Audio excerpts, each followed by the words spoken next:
तो उनकी अंतिम क्रिया करने के लिए, अंतिम संस्कार करने के लिए मल्लों को बताया गया और मल्ल जो थे वो तैयारी में लग गए।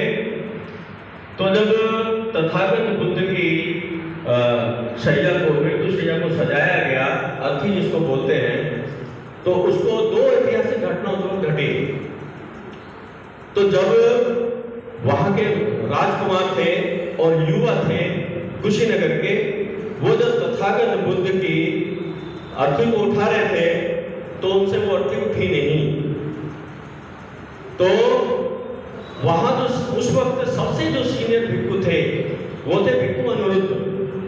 अनिरुद्ध जो थे वो बहुत सीनियर भिक्खु थे, वहां महाकाश्यप नहीं थे। हालांकि भगवान बुद्ध के बाद उस वक्त जो सबसे सीनियर थे वो महाकाश्यप थे, लेकिन कुशीनगर के अंदर जो थे उस वक्त अनिरुद्ध जो थे सबसे सीनियर भिक्खु थे, बहुत समझदार थे और अंतर्दृष्टि भी उनके अंदर थी। तो जब मल्ल जो युवा थे उनकी अर्थी को उठाना चाह रहे थे तो वो उठी नहीं। तो मल्ल जो थे, सीनियर जो थे, उन्होंने पूछा भंते अनिरुद्ध को कि भंते, तथागत बुद्ध की काया को हमारे पहलवान जैसे बहुत सारे युवा हैं, 8-8, 10-10 हैं, वो उठा नहीं पा रहे हैं, क्या कारण है, क्या हेतु है? तो तब अनिरुद्ध ने कहा कि आपका जो अभिप्राय है वो है दक्षिण दिशा से ले जाके और रामाभाग स्तूप तक लेके जाना, मुकुट बंधन स्तूप तक लेके जाना।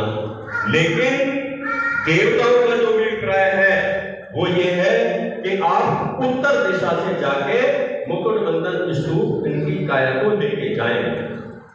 तो उन्होंने बोला, क्योंकि अभी हमने शायद पीछे पढ़ा है या आगे पढ़ेंगे कि जब तथागत बुद्ध अंतिम समय में थे, महापरिनिर्वाण जब उनका हो रहा था, ये बड़ा क्रम होता है, लंबा होता है, तो उस वक्त कहते हैं कि 12-12 योजन तक जो देवता थे तथागत बुद्ध का दर्शन करने के लिए आए थे।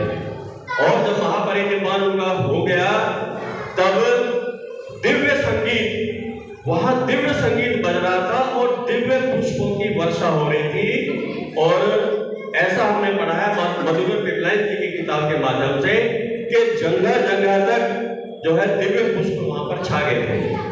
तो ये तो एक बात हुई। तो जब मल्लों ने जब ये जाना कि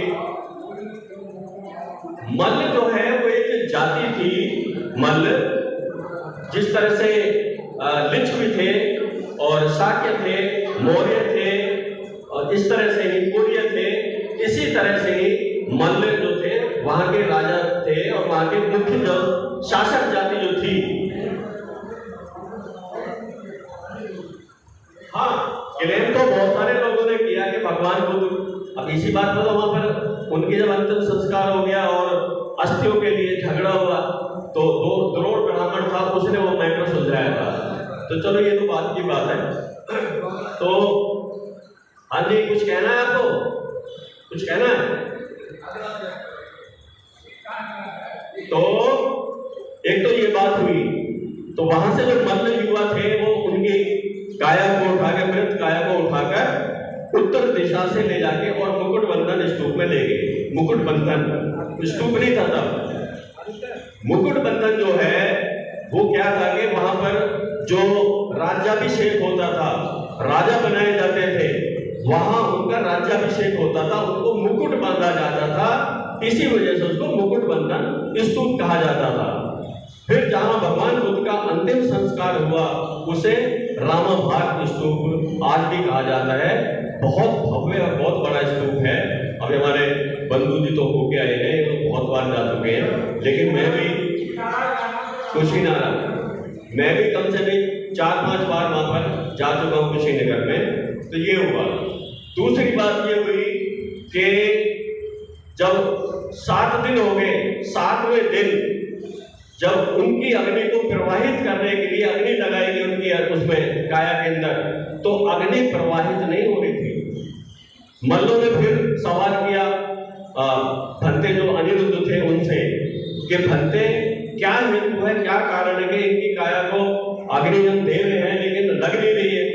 उनका बड़ा राजकीय सम्मान से, जैसे चक्रवर्ती नरेश होते हैं, उस वजह से उनकी अर्थी को सजाया गया था और बहुत सारे सुगंधित तेल, फूल, इत्र और कपास और सूत, रेशम में इस तरह से लपेट के उनको कढ़ाई के अंदर रखा गया था। तो ये जो भी महाकाश्यप की जो बात है, महाकाश्यप पावा से और कुशीनगर के बीच में थे, तो कुशीनगर और पावा के बीच में थे, वहां पर उनको एक नंगा परिव्राजक मिला आजीवन। तो उसको पूछा, उसके हाथ में एक दिव्य फूल था, जो जिस फूल की बात कर रहे हैं, दिव्य पुष्प था उसके हाथ में, उसको लेके वो कुछ अपना राग आलापता हुआ जा रहा था। तब हाँ, वो अनिरुद्ध की बात कर रहा था मैं। अनिरुद्ध को पूछा कि क्यों नहीं अग्नि प्रवाहित हो रही है, तो अनिरुद्ध ने अपनी अंतर्दृष्टि से जान के मल्लों को बताया कि जब तक यहाँ पर महाकाश्यप नहीं आ जाएंगे और तथागत बुद्ध को नमन नहीं कर लेंगे, तब तक अग्नि प्रवाहित नहीं होगी, कि वो इस वक्त कहाँ है। तब उन्होंने अंतर्दृष्टि से जान के बताया कि वो पावा और कुशीनगर के मध्य में है कहीं, और कुछ ही पहर के अंदर वो यहाँ पर पहुंच जाएंगे, तब इस अग्नि प्रवाहित होगी। तो वो वार्तालाप हो चुका था आजीवक जो साधु था उसका और महाकाश्यप का। उन्होंने जान लिया कि तथागत बुद्ध को मरे हुए 7 दिन हो गए हैं। तो जब महाकाश्यप वहां पर आ गए, जब महाकाश्यप वहां पर आ गए, उनके साथ 500 अरहत भिक्षु भी थे। तो पहले 500 अरहत भिक्षुओं ने तथागत बुद्ध की परिक्रमा की और उनको नमन किया। इसके बाद में महाकाश्यप ने जब अपनी परिक्रमा पूरी कर ली, तो उनके अंदर स्वतः ही अग्नि प्रवाहित हो गई। बहुत बहुत साधु।